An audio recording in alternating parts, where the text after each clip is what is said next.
Hi everyone, and today we have an interesting conversation again. We have a professional, and she has interesting dilemma. I think she is approaching some of the agile coach positions, and as much I know, she wants to explore that. What is this agile coach is all about, and how it is different from Scrum Master and something more. Yeah. So why don't you start with your question, and then we explore this agile coaching thing. Sure, Saket. So thank you, Saket, for taking out time to answer my question, first of all. I'll give my background. So I've been working as a Scrum Master for more than 4 years, and now I am looking to move into coaching. So as you know, Scrum Master is the first coach for the team, and I've coached the product owners and the development team, but I haven't got a chance to coach at a higher level. So I want to understand like what are the qualities that leadership is looking into an agile coach, and what are their expectations from Okay. from a Mhm, coach. mhm. So what I am understanding, and let me repeat. See, the idea here is agile coaches get recruited at multiple levels. Sometimes you have 20 agile coaches and you are one of them, and there is someone running the show. Sometimes you are the only one and they are expecting something from you and influencing and positioning as well as policy kind of a decisions they are expecting from you. And they will say that you, why don't you support our scrum masters and our agile transformation and take the journey forward? So there could be multiple situations. Yeah. So what we can say is we can take the second one, assuming that you get an opportunity to work as a coach and the organization is looking for someone who can help them in strategizing their ways of working. That's the position you might be looking at. So if you are challenging or if you are working there, then how the things may work out and what kind of a things the client might expect. Yeah. Is it a good thing to start with, or you want to modify something here? No, that's correct. That's what I'm looking for. Okay. So many times, say, like if a mid-sized company look for a coach, they might be looking everything from this guy only. And the real word of agile coach is usually a mixing of some amount of consulting and some amount of coaching. So let me explain how these two things are. So consulting is they may want to know advices related to their current processes. They may want you to recommend how should they work and what kind of a problem they are facing right now. They may want to discuss that, and then they may want a solution and recommendations from you. So in a simple word, you can say the consulting part is all about looking at current problems, doing some baselining. So you might do some kind of an assessment. You can say, okay, let's list down what would we like to achieve at the end of 3 months, 4 months, 5 months. What is the problem for which we are starting this agile transformation, or what is at the end you want to achieve out of this transformation. So one amount of work which is expected is that you set the expectations right. You set the goals first, because else it may become a little theoretical exercise that we just want to have agile, but we don't have a clarity of. Then there could be another controversy: what is agile and what is not agile, because there is no quantifiable, clearly understandable outcomes coming out of that work. So first, or I would say the initial thing you need to do, or one has to do, whoever is going for such kind of expectation thing, is setting up the goal, setting up the kind of key performance indicators, and defining your current problems, and setting up the whole idea that okay, what are we trying to achieve at the end of a particular 3 months, 6 months period, and so that we can retrospect on it on a regular basis. So we are not saying that these all things will get done, but it sets the vision for the transformation. So that's the first thing they may need. And when you are doing that activity, the major thing which will be needed from the agile coach in the visioning space is that understanding what the client is trying to explain to you, understanding their problems, understanding their pain areas, and presenting them back for the validation. So you might end up doing interviews with the stakeholders. You might end up looking at some of the data which is coming from their measurement system. You might end up doing some kind of a workshops where you do a value stream mapping for them. And this whole thing help us in defining the problem well. So that's a one type of skill might be needed. How does it sound to you, and do you have any follow-up question on this part only? Yeah, it sounds good. Like setting out the desired state where the company wants to go, and based on that, you define your goals, right? Yes, Like yes, your yes. plan of action. Yeah, yeah, yeah. What if, like, if you know that there are multiple coaches, and they are deploying multiple coaches, and what are the expectations from each of them? Yeah. Now the second scenario may comes in. You may say, "Oh, that has been already done, and they Mhm. are not expecting that from me. They already have a roadmap in place, and they are hiring more coaches to achieve that roadmap." That could be a possibility. Yeah. Mhm. So that's the second possibility. We'll touch upon that. Before that, let's talk about a little bit more if you are at a positioning space. So now when you are talking about these things and identifying what are the expectations and what would you like to achieve, a good amount of questioning, listening, and coaching skill might be needed. So what you are Mhm. doing here is you are showing your expertise related to agile, but as a coach, what kind of a skill will be needed is understanding the problem, listening to the real situation. So here the approach of asking very thought provoking questions and then helping them to find out answers for it, because many times in those situations the questions you ask are the more Mhm. important than the advices you provide, because many stakeholder they believe, and if they are doing their business well, they believe that they understand about their business far more than any one external person. You are just entering into the system. So the skill that I'm related to your first question is that is a questioning, listening, and articulating the problem, which help them in coming up with the definition of what they really need is something needed. And the articulating, questioning, and listening is something which is kind of needed at various levels. So it is a skill one needs to have, plus a good understanding of various agile tools and agile processes, so you can explain which tool can help them where after listening, understanding, and doing interviews related to their work area. So that's a one space. So we talked about that. Okay, a coach should be able to set the vision, facilitate rather than set the vision, facilitate the stakeholders to set the vision, and in order to set the vision, as he may apply his listening, questioning, and articulating skills. And in order to set the vision, he may also share some of the industry practices, some of the agile development which has happened in the industry, because some of those tools might be useful for the organization. Sounds good. Yeah. Yeah, till here making some sense. Okay, now the second question comes in. Assuming you are not that big in the game, you are saying, there is someone, and or there is an organization might have taken this decision themselves, and they have already started their journey. It's already 1 month, 2 months, 3 months old journey, but they are facing some challenges, and or they might be looking up scaling up that journey. So Okay. there could be two possibilities. They may say, "Oh, we have done it for one department. What if we want to do for all departments or X number of departments?" Or we started with our agile journey, we are facing these problems. Let's have more coaches so that we can take the journey forward. Mhm. Yeah. So that could be a second scenario where the agile coach might be needed. Yeah, making sense till here. Yes, Saket. So I So think, now, yeah, scaling up the organization, you need more agile coaches to, coach the teams, to coach scrum masters, product owners. So that's what I'm looking for. yeah, now in the second stage, yeah, it might be that they already have a direction in their mind and they are looking for helping hands. Mhm. Okay, now so there will be less mind work, more hand work, in a way.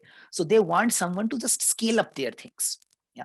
So what is a hand work in the agile space rather than the mind work? I would say that it is more about training, talking to people, facilitating various interactions, whatever the organization has decided already about the path. So assuming they have picked up one way of working agile, they have picked up that. Now they want someone, and they have implemented that, say, Scrum way of working or a Safe way of working or a Kanban way of working. They might have implemented in few teams, and now they are looking for you to scale it up to take it to the next multiple teams level and faster things. Now in that space, many time the training come as a essential component of your job. So they may ask you that, okay, do you have a capability to train people on this particular space, because X number of people are expected to be trained. And once the training gets over, then the mentoring kicks in. So you can say that you may have 10 teams, just to take an example of it. So assuming 10 Scrum teams, and you might be responsible for that group to train them into a space, to facilitate some interaction so that Scrum Masters start running the job, maybe mentoring the Scrum Master by way of having frequent one-on-one sessions with them, because you want to bring at the place. And you also want to understand what are the process impediment these people might be facing, so which can be resolved by your senior coaching group. So what I'm assuming here is you have a coaching group which has a vision, direction in place, and this coaching group is looking for a coach, and this coach is primarily working with some set of teams, and these teams might be working in their way of working, and you are expected to educate them, mentor them, and help them to come to the desired level. And in that process also, you may start with having some amount of assessment at a team level, some amount of working agreement made. So you can say that you make a coaching agreement with each team, and based on that coaching agreement with each team, you identify how you are going to proceed, what kind of how many number of iterations you will take, and after that what kind of a measurements they can expect. So rather than doing the whole thing at an organization level, you might be doing the similar thing, setting the goal and direction, and having some working agreement at a team level, and then reviewing and helping them to reflect on that basis. And you may have a separate working agreement with the scrum masters and product owners in order to make them work in that direction. And periodically you do an assessment and identify how things are going, and you may do some amount of impediment removal, which is coming to you as a process or as an agile way of working, which these teams are unable to handle. The impediment could be working with the client. Sometimes you may have a impediment in the contract, the different way of working, or some HR policies which are very counter to what they are doing. Sometimes the impediment could be the type of metric system they are using. So you might be still talking about actual versus target, and that way making their particular initiative go red, but you face that different way of working also require different way of matrices. So these kind of impediments may come forward, and you might end up resolving or working towards them so that they have a better way of operating. Yeah, thank you, Saket. I think this really helps. So, coaching Scrum Masters, coaching product owners, and coaching as a team would be required from an agile coach. Like Yeah. giving them trainings, understanding their impediments and challenges, and then working on resolving those, bringing those up into the executive at the executive level or the higher level, so that the organization might be able to resolve those challenges. Perfect. And when it comes to skills, so again, the general is ability to coach, which usually means, in a simple word, ability to ask good questions, ability to listen to their concerns, relate to them. So you have an ability to empathize with what is happening in their space. The other skill is good understanding of the approach which team is using so that you can teach them. So you need to have an expertise in that agile way of working. So whatever agile, say Scrum or Kanban or Safe, whatever they are using, you need to have expertise in that so that you can be an agile expert for the team, clarify various things, and you do the general training on those technology tools. And then you have a coaching conversation by way of asking questions and clarifying it. And the another thing which will come into place is doing facilitation. So you facilitate various events, maybe retrospective events, so that you create an understanding of a new way of working. So facilitation skills becomes important, and your problem solving skills or impediment removal skills might be also needed for those areas which are getting escalated to you. Sometimes these problem solving skills may get converted into conflict management skills as well, because you might be handling those part of stuff as well. So this is kind of stuff you may do when you are in a second type of coaching assignment. Yeah. Got it. Got it. Yeah, makes sense. Okay. Yeah. The other thing I want to clarify about the metrics, like if we are making changes to a process or anything, what kind of metrics would help an agile coach? Perfect. So see, the whole idea is that the process is we should have a mechanism to take a feedback, whatever we are doing. And Mhm. only by taking the feedback we can correct our path. Yeah.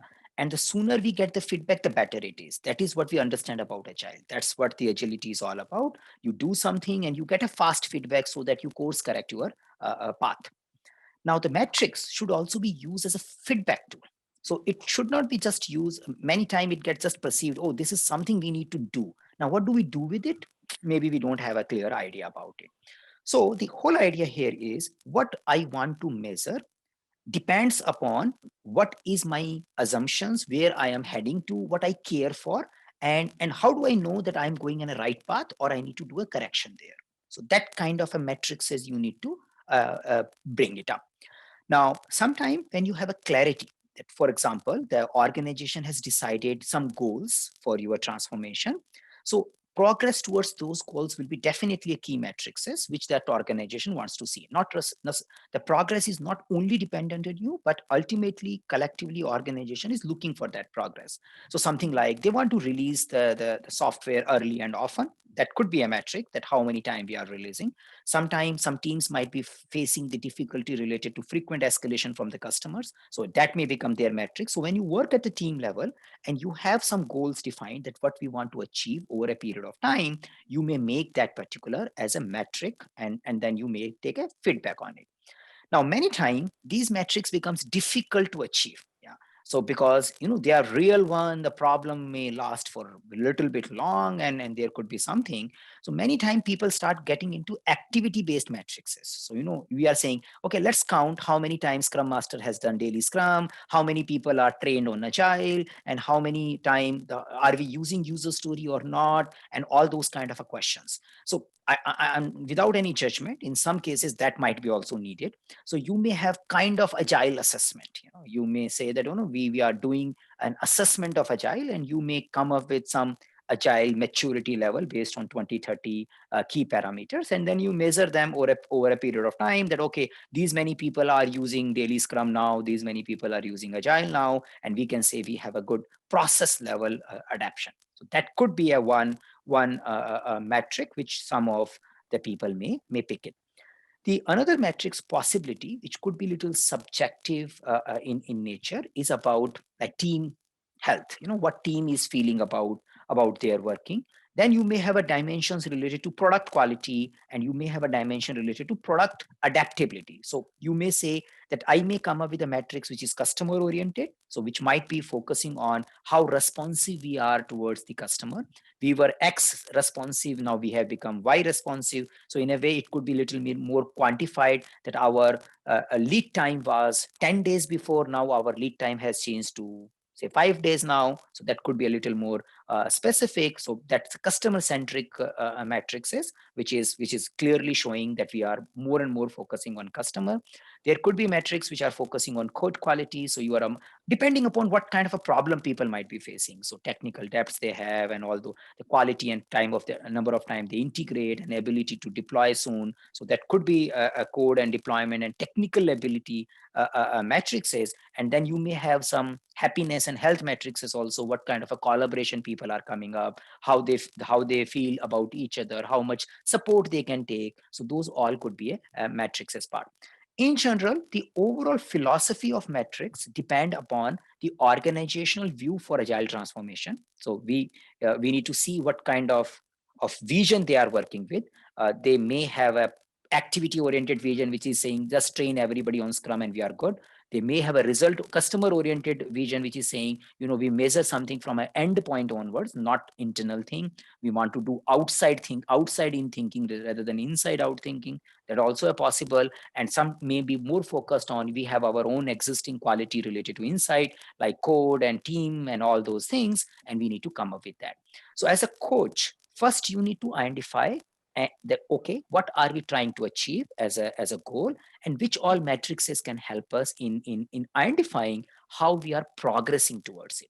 And that could be your measurement system, which might be developed in the second case in consultation with your other coaches also. So you may have your coach a Scrum team, and they may need to come up with some kind of a metric system which will help them to see how the overall process is working and helping the organization to achieve what they want to achieve.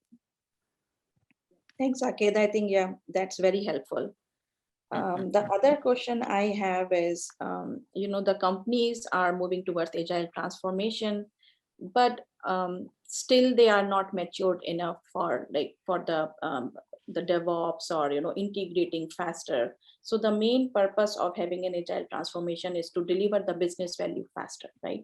But if they don't have the pipeline ready, or they don't have the automation in place, what do you think, like agile transformation should happen simultaneously or parallelly with the technical transformation, or it should happen early, or how so that organization can get benefit out of agile transformation?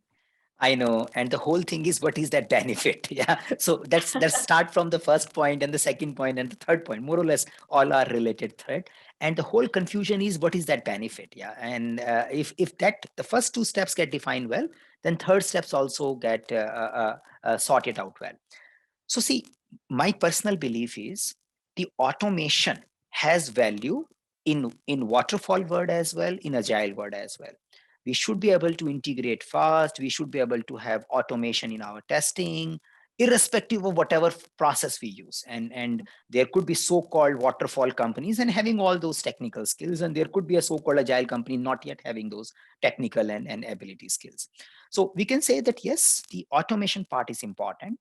Now, in a way, solving that automation part problem is relatively easy also, because it will have a proper defined path. It will require 10 types of skills and 20 types of trainings. And once those trainings and skills get imbibed, the work will be done. So we can say that that helps us in achieving technical ability, or you can say technical agility.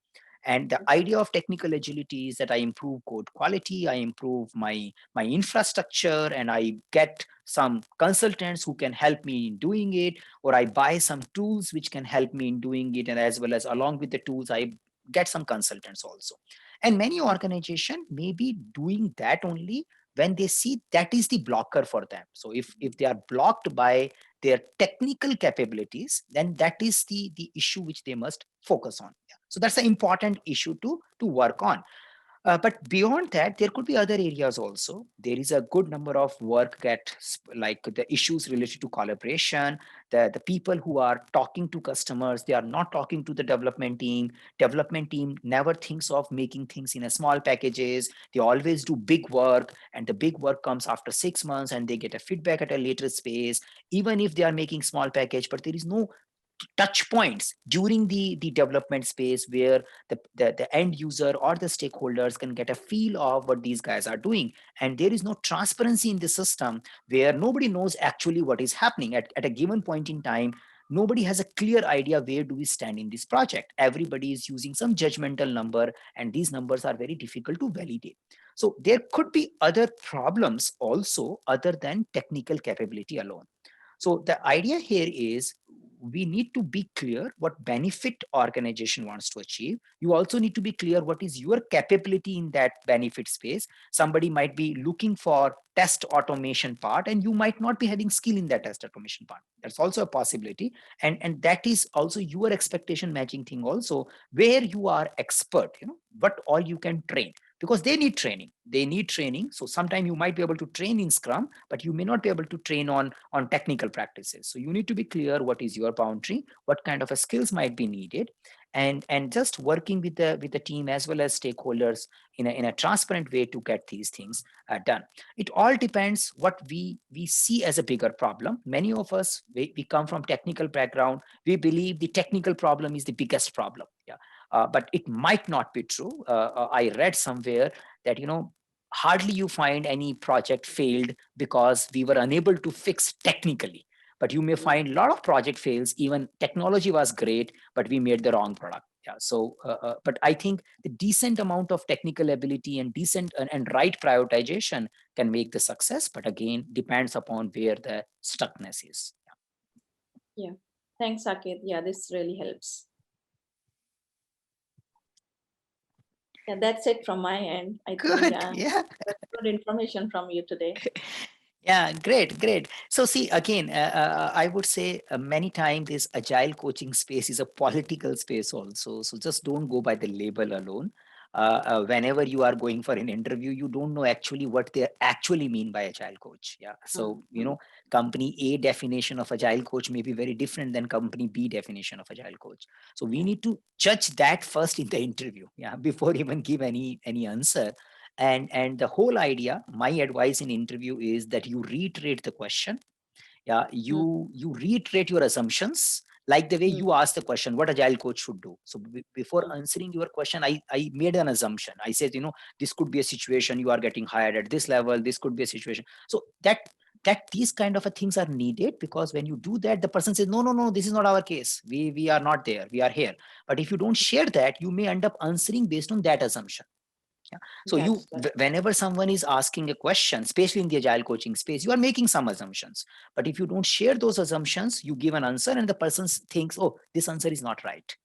But why? What is happening here is because you missed validating the assumption. So please validate the assumption, do as much research and while doing validation of assumption, good conversation happens. The people may also end up giving hint what is happening in their space and what is their problem, and they may start giving you the right problem, and that will be relatively easy to explain. So that skill is something which is judged in the coaching interviews also. Ability to extract information, ability to articulate your point, and ability to ask good questions. Because see, the real solution will be always different. There is no perfect solution, especially in this space where every day the situations are changing.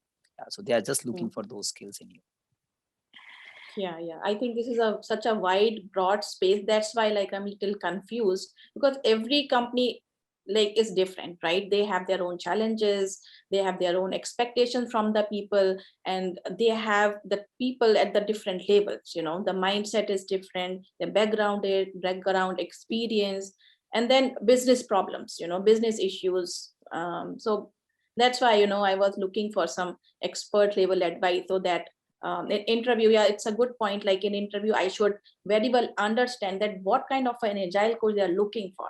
Are they looking for someone who can coach the scrum masters? Are they having issues with the business prioritization or user story writing? Why do I need to coach the product owners on that? Or is it like the team coaching? The team is not yet experienced, or they haven't worked in this agile space. If they haven't worked, then of course we have to start from ground zero, right? That then my approach would be totally different. Like I have to start from the daily scrum, how it is going, are they over exceeding the time limit, something like that. So for example, you may end up becoming a scrum master for a month for that team. So that could be your approach. So says, let me do a scrum master job for a month and then mentor the scrum master, and then this is going to be my approach. So that's also a very good point, right? Setting up an example and then showing them, oh, this is how the process works, this is how scrum works, and these are the ceremonies, this is how we run the ceremonies, so that the scrum masters can see in the real time. Perfect. So this whole thing is something like just playing well in the interview. And again, the agile community has also added a lot of confusions by saying, team coach, enterprise coach, agile coach, business agility coach. So now you get confused in that also. So sometimes, which coach you are looking for. Like coaches can be at any level. A coach is at the leadership level, coaching the executives. That is a total different approach. Like when you talk to